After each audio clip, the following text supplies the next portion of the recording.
क्या आपने अभी अभी अपना एंटीनेटल यानी कि प्रेगनेंसी वाला अल्ट्रासाउंड करवाया है? क्या आपको ये बताया गया है कि आपका प्लेसेंटा नीचे की तरफ है? तो ये वीडियो आपके लिए है।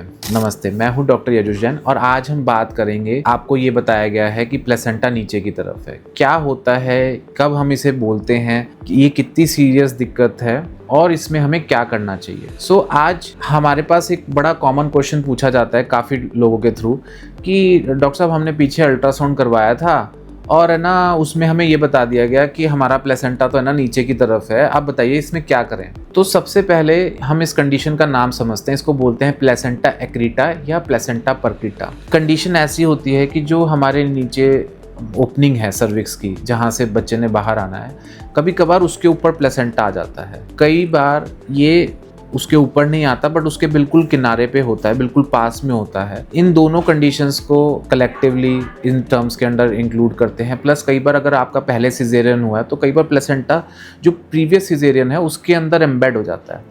ये तीनों चारों कंडीशंस काफ़ी सीरियस होती हैं और कई बार ये हमारे पेशेंट्स के लिए कॉम्प्लिकेशंस क्रिएट करती हैं, जब स्पेशली आफ्टर द सिजेरियन या after the delivery of the child.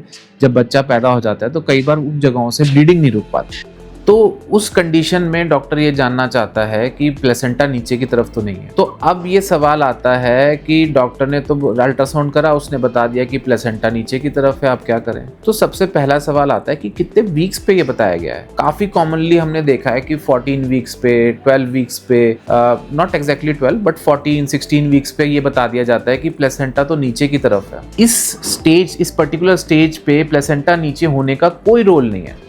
आप समझ के देखिए, इस समय मेजॉरिटी लोगों का प्लेसेंटा नीचे की तरफ होता है और वो धीरे धीरे ऊपर की तरफ माइग्रेट करता है। प्लेसेंटा प्रीविया है, इसकी जो सिचुएशन है या प्लेसेंटा एक्रीटा है, ये एक्चुअली 32 वीक्स या उसके बाद असेसमेंट करनी चाहिए या उस समय असेसमेंट करनी चाहिए। कभी कभार अर्ली प्रेगनेंसी है, प्रीटर्म बेबी है, मान लीजिए 24 वीक्स या 28 वीक्स पे भी बच्चा बर्थ लेने वाला है, तो उस समय असेसमेंट होनी चाहिए। पर ideally it should be done after 32 weeks. उससे पहले इन बातों का कोई वैल्यू नहीं है, क्योंकि 32 वीक्स तक प्लेसेंटा धीरे धीरे ऊपर चढ़ता रहता है। आप आज ही टेंशन लेने लग जाओ कि अरे सर्जरी होएगी, अरे कॉम्प्लिकेशन होएगी, इसका कोई रोल नहीं है।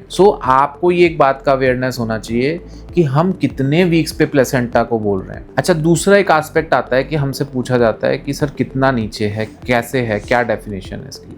तो आप समझिए कि जो हमारी बुक्स हैं वो बड़ी सिंपल है इन चीज़ों के लेके। वो 3 ही टर्म्स डिफाइन करती है। प्लेसेंटा अवे फ्रॉम ऑस, ऑस होता है ओपनिंग जहाँ से बच्चे ने बाहर आना है। प्लेसेंटा इज लो लाइंग या placenta is covering the os, मतलब प्लेसेंटा ओपनिंग को कवर कर रहा है। दूसरा लो लाइंग है एंड तीसरा अवे फ्रॉम ऑस है। अगर आपकी रिपोर्ट में लिखा है कि away from os, then there is no point discussing about placenta previa और एक्रीटा, क्योंकि वो अब उससे दूर हो चुका है। आपके केस में इस तरह की कॉम्प्लिकेशन नहीं आने वाली। एंड सेकेंडली, अगर लो लाइंग लिख रखा है तो हम फिर ये डिफाइन करना चाहते हैं कि वो कितनी दूर है ओपनिंग से। भाई 0.5 सेंटीमीटर है, 1 सेंटीमीटर है, 1.5 सेंटीमीटर है, ये कितनी दूर है, ताकि हम एक सेफ्टी मार्जिन असेस कर पाएँ। और ओवरलाइंग ऑस का तो सिंपल सा मतलब है कि उसने ओपनिंग को कवर कर रखा है। और ऐसे केस के अंदर फिर हम अलग तरीके से मैनेजमेंट को प्लान करते हैं।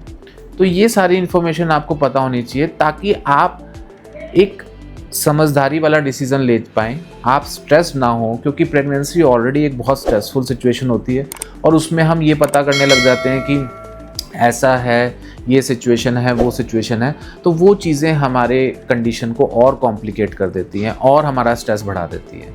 तो ये बात आप मान के चलिए कि अगर प्लेसेंटा लो लाइंग है तो वेट फॉर सम टाइम, आप अपने नेक्स्ट स्कैन में चेक करवाइए, उसके नेक्स्ट स्कैन में चेक करवाइए, गो अप टिल 24-28 वीक्स। तब तक आप दिखवाइए कि प्लेसेंटा ऊपर की तरफ माइग्रेट कर गया है क्या, और अगर कर गया then nothing to worry about. तो इन सारी बातों के बारे में अवेयरनेस रखिए and I hope you have a relaxed and wonderful pregnancy ahead. Thank you so much. मैं हूँ डॉक्टर यजुष जैन और अगर आपको हमारी वीडियोस अच्छी लगे तो प्लीज़ अपने फैमिली एंड फ्रेंड्स के साथ शेयर करिए। मे बी किसी को इन रिपोर्ट्स या इस तरह की कंसल्टेशन की ज़रूरत हो। We will be glad to help and I hope you guys have a great time ahead.